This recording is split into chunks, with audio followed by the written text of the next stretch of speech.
નમસ્કાર, આજના દિવસની મહત્વની ખબરો સાથે હું છું નિધિ સોમપુરા અને આપ જોઈ રહ્યા છો નિર્ભય ન્યૂઝ।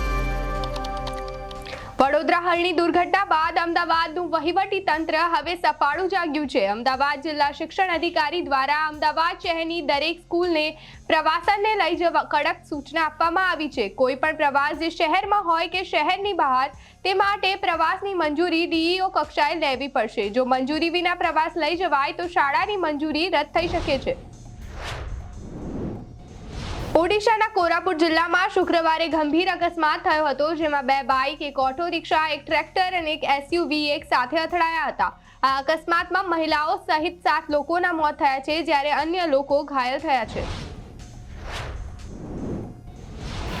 ઈસુદાન ગઢવીએ ભાજપ સામે ગંભીર આક્ષેપ લગાવ્યા છે। તેઓનું કહેવું છે કે ભાજપે દિલ્હીમાં આમ આદમી પાર્ટીની સરકાર તોડવાનો પ્રયાસ કર્યો છે।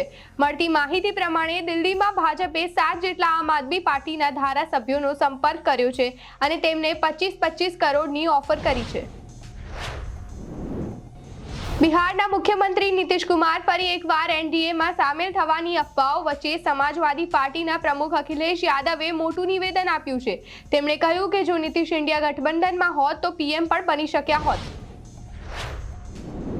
ઇન્ટરનેશનલ ક્રિકેટ કાઉન્સિલ એટલે કે આઈસીસીએ જણાવ્યું છે કે વર્લ્ડ ટેસ્ટ ચેમ્પિયનશિપ 2025 અને 2027 ઇંગ્લેન્ડમાં યોજાવાની છે। જાણકારી અનુસાર વર્લ્ડ ટેસ્ટ ચેમ્પિયનશિપની ફાઇનલ 2025ના જૂન મહિનામાં લંડનના લોર્ડ્સમાં આયોજિત થશે, જ્યારે 2027ની ફાઇનલ જૂન મહિનામાં ઇંગ્લેન્ડમાં યોજાશે। સુરત જિલ્લામાં વધુ એક આગની ઘટના સામે આવી હતી। આજ રોજ સવારે માંગરોળ તાલુકાના પીપોદરા જીઆઈડીસીમાં આવેલ કાપડના વેસ્ટેજ ગોડાઉનમાં કોઈ કારણસર આગ લાગતા ભાગદોડ મચી ગઈ હતી। સ્થાનિકો દ્વારા ઘટનાની જાણ ફાયર વિભાગને કરતા ફાયર વિભાગની ટીમ તાત્કાલિક ઘટના સ્થળ પર દોડી ગઈ હતી। હવામાન વિભાગ દ્વારા નવું અપડેટ જાહેર કરવામાં આવ્યું છે અને કહ્યું છે કે વેસ્ટર્ન ડિસ્ટર્બન્સના કારણે 31 જાન્યુઆરી સુધીમાં હવામાનની પેટર્ન બદલાવા જઈ રહી છે। આ દિવસો દરમિયાન ઘણા રાજ્યોમાં હિમવર્ષા અને વરસાદ જોવા મળશે। પંજાબ, હરિયાણા અને ચંદીગઢમાં આગામી 3 દિવસ સુધી ગાઢ ધુમ્મસની શક્યતા છે અને આંધ્રપ્રદેશ અને ઓડિશામાં હળવા વરસાદની ચેતવણી જાહેર કરવામાં આવી છે।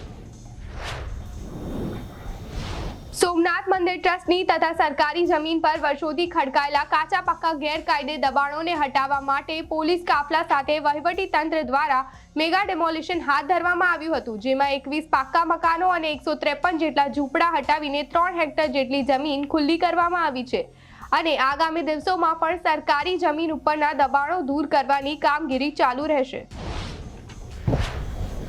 અમેરિકન સ્પેસ એજન્સી નાસાએ મંગળ પર પાણી હોવાની પુષ્ટિ કરી છે। નાસાના પર્સિવેરન્સ રોવરના ડેટા દ્વારા આ વાતની પુષ્ટિ કરવામાં આવી છે। પર્સિવેરન્સ રોવર મંગળની સૌથી ખતરનાક સપાટી જાજીરો ક્રેટર પર ઉતર્યું હતું, જેમાં અહીંથી ખડકોના નમૂના લેવામાં આવ્યા હતા, જેમાં ડેટા પરથી જાણવા મળ્યું કે મંગળની સપાટીથી 65 ફૂટ નીચે માટીના કણોમાં ભેજ છે, જે પરથી એવું કહેવામાં આવી રહ્યું છે કે આ સ્થળ પર પહેલા એક વિશાળ તળાવ હતું।